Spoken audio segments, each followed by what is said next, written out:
Di tengah ketegangan global dan tarif tinggi dari Amerika Serikat, ekspor Cina justru melejit. Tapi jangan salah, ekspor ke Amerika anjlok tajam. Apa yang sebenarnya terjadi?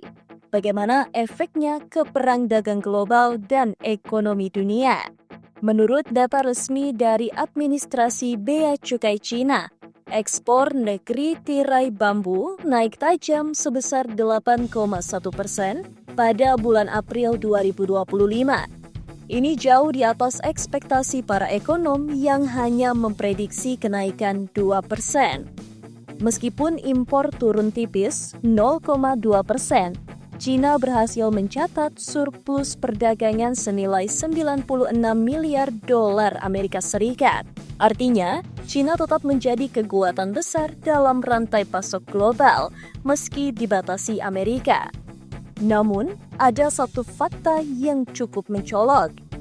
Ekspor Cina ke Amerika Serikat anjlok 21% setelah Presiden Donald Trump mengenaikan tarif lebih dari 100% pada awal April. Ini merupakan pukulan keras dalam hubungan dagang dua ekonomi terbesar dunia.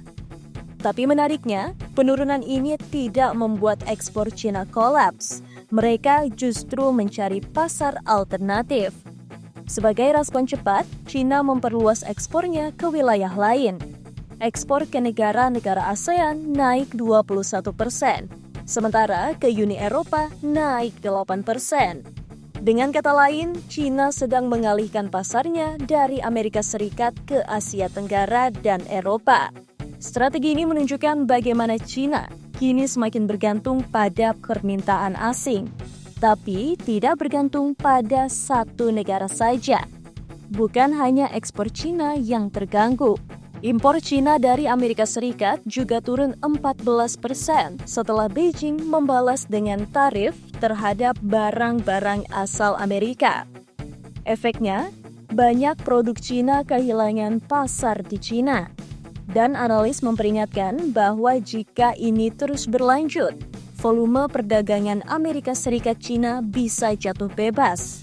Dari hampir 690 miliar dolar pada tahun lalu menjadi nyaris tidak signifikan.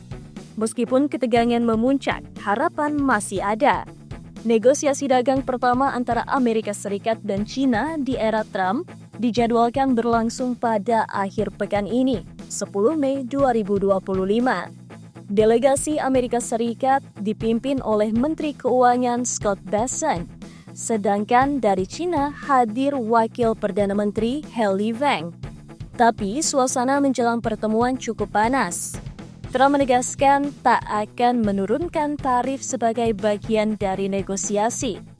Sementara Cina tetap menuntut agar Amerika Serikat mencabut seluruh tarif sebelum ada pembicaraan yang lebih dalam. Kedua negara kini berada di posisi keras. Pertanyaannya, akankah mereka bisa menemukan jalan tengah? Ataukah ini awal dari perang dagang jilid 2 yang lebih parah? Perusahaan-perusahaan global saat ini cemas karena ketegangan ini bisa berdampak pada rantai pasok global, harga barang, dan inflasi konsumen di seluruh dunia. Ekspor Cina naik, tapi perang dagang belum berakhir. Tarif tinggi ini tak hanya mengguncang dua negara, tapi juga mengancam kestabilan ekonomi global.